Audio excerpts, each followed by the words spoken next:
यादों के पन्नों को पलटकर एक ऐसी दिवाली का रुख करते हैं जब उस एक शाम की आगमन का उत्साह सप्ताह पूर्व ही हमारे हृदय पर दस्तक दे देता था।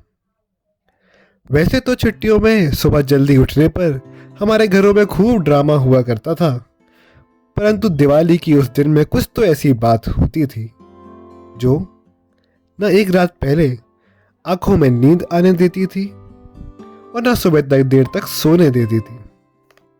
अरे, पापा को पटाखों के लिए भी मनाना किसी जंग से कम थोड़ी ही होता था, जिसके लिए हमें सबसे ज्यादा रूठना पड़ता था और कई बार तो एक दो वक्त भूखे भी रहना पड़ता था।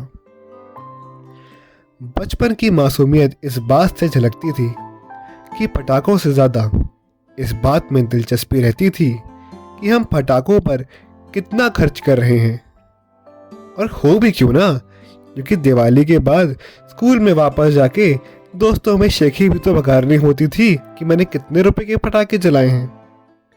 और इस पर पिताजी का वह डायलॉग, ये सब तो पैसे में आग लगाने जैसा ही है। उनकी बात सही थी, लेकिन तब हम में इतनी समझदारी कहाँ थी। आज समझदारी भी है और जिम्मेदारी भी, पर त्योहार का वो आनंद कहीं खो सा गया है। दिवाली पर नए कपड़ों के लिए मम्मी को मनाना और फिर उनकी ममता की ढाल को पिताजी की डांट रूपी अंगारों के सामने लाकर नए कपड़े लेने का अपना उद्देश्य आखिर हम हासिल कर ही लेते थे, क्योंकि माता पिता के लिए भी यही छोटी छोटी खुशियां दिवाली की रौनक को बढ़ा देती थी। दिवाली आज भी वैसी है, तब भी वैसी ही थी। नए कपड़े तब भी थे, नए कपड़े आज भी हैं। पर क्या वो आनंद, क्या वो त्योहार की रौनक आज महसूस होती है? शायद नहीं। आज भी घर में दिवाली की पूजन की तैयारी चल रही है।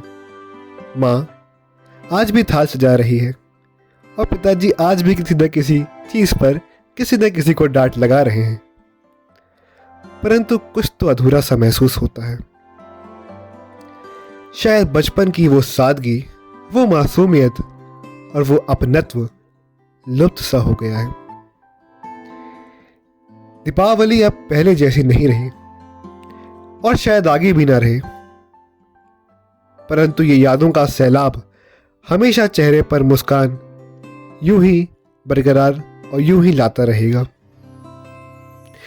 इन्हीं यादों को अपने मन में समेटकर और बचपन की इस दिवाली को याद करके मैं संकेत उपाध्याय आप सभी को इस दीपावली की हार्दिक शुभकामनाएं देता हूं। धन्यवाद।